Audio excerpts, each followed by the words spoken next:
everyone. Welcome to Brand Tip Tuesday with Tammy Zurak. This week's topic, I want to talk about your niche, or your niche as seems to be popular these days to pronounce.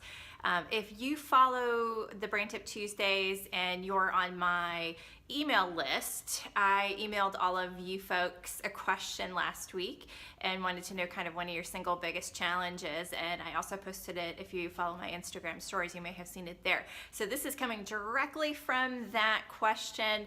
A photographer asked about hitting your niche because that photographer is struggling a little bit with identifying who to target in their marketing for their brand.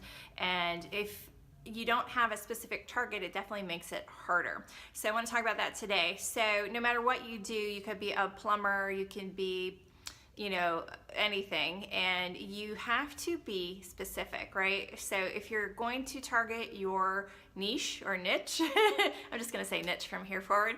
If you want to target your niche market, then you have to know who they are. So I'm going to challenge you to write your customer avatar down, which is what we also call it now today, instead of your customer profile. If you're not able to understand who you're targeting, where they go, what they do, how they do it, what they're looking for, then you're going with a shotgun approach that's trying to hit everyone, and you're just going to get drips and drabs of people coming from everywhere. I'll give you an example. I have a client that's a real estate agent.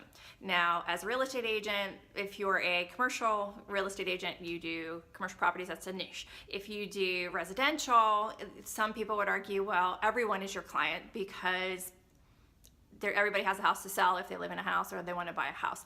That can really be anyone. But I have a client who specializes in horse properties. She was a horse trainer for her whole life, and she still does that now. And so she came to me for photographs with her and horses. We went out to the farm and photographed her with horses for her marketing, because she knows that if you're going to buy a residential place with horses, you probably are going to do much better if you know something about horses. So that's where her target market lies, and that's who she's speaking to.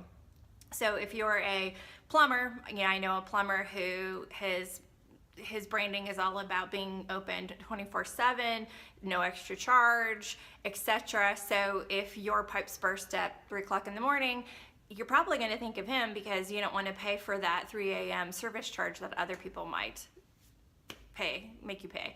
So in my market, when I first started my business, I was looking for beauty clients to transform people who didn't feel great about themselves and wanted to feel better. But over the 5 years, I've narrowed to that niche and to the business niche, because I enjoy helping business people to target that market, right? So whether it's just through photographs or it's through mentoring, I'm going to work with you, if it's you or anyone that comes to work with me specifically for photographs or mentoring, on the specifics. So you should be able to do this for yourself. If you think about all of the background and expertise that you have, how can you target through what you love to do? Because this is the big thing.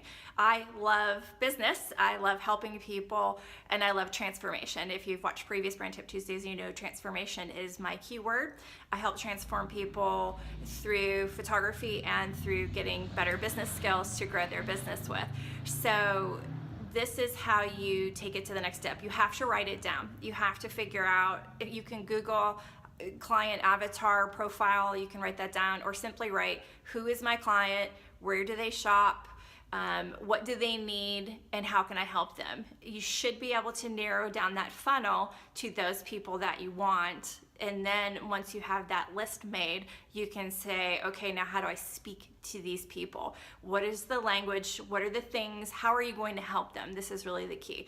How can you help those people with what their problem is? And hopefully that will solve your problem if you're having it. So hopefully that's helped you this week. Make that list for your clients, who they are, and so forth. And if you haven't signed up for my list, because I do survey my list occasionally, you want to do that. It is on my webpage on the YourBrandMentor.com site. So if you you just clicking through and then popping off, make sure you go back through and sign up for the list, because I will send questions out occasionally and try to help you individually. If you don't follow me on Instagram or Facebook, that might also be a good place and thing to do. All right, guys, take care. Talk to you next week. Bye-bye.